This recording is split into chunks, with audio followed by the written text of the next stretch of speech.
بسم اللہ الرحمن الرحیم۔ بڑے افسوس سے میں آج ایک بیان سن رہا ہوں کہ ہمارے سینئر جج جو سپریم کورٹ کے جسٹس بننے والے ہیں، انہوں نے ایک بیان دیا ہے کہ مجھے تو ایسا محسوس ہو رہا ہے کہ میں جیسے ایک گٹر میں رہ رہا ہوں۔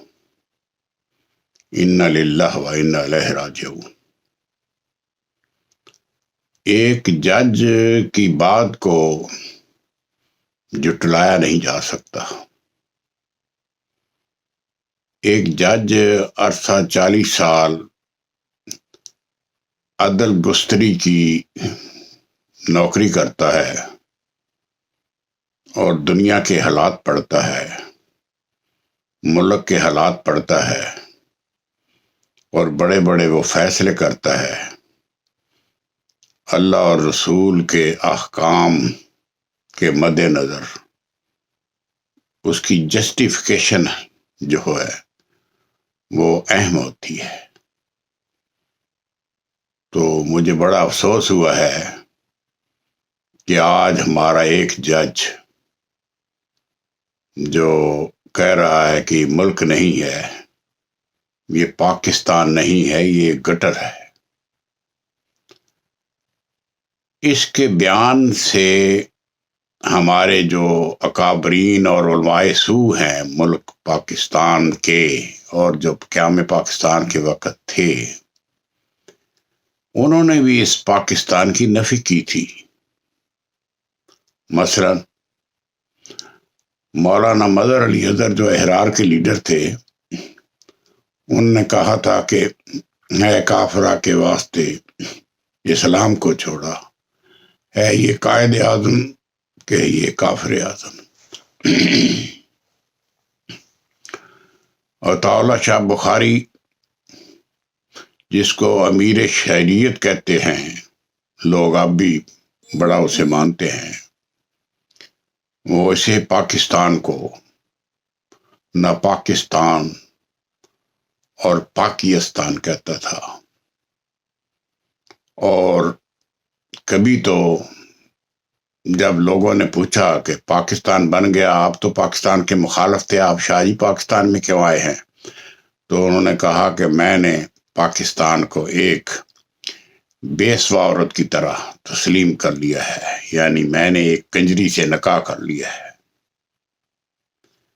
مودودی صاحب اس ملک کو 1000 میں سے 999 لوگوں کو کافر کہتے تھے۔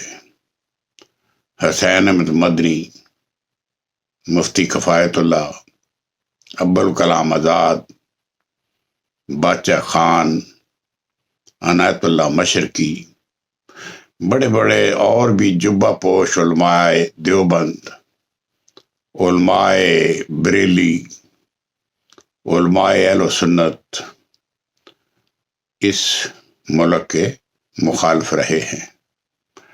حتیٰ کہ 1971 میں مفتی محمود نے کہا تھا کہ خدا کا شکر ہے کہ ہم پاکستان بنانے کے گناہ میں شریک نہیں تھے۔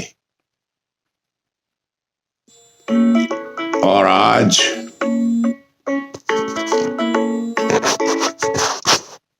آج وہی لوگ اس ملک میں حکومت کر رہے ہیں۔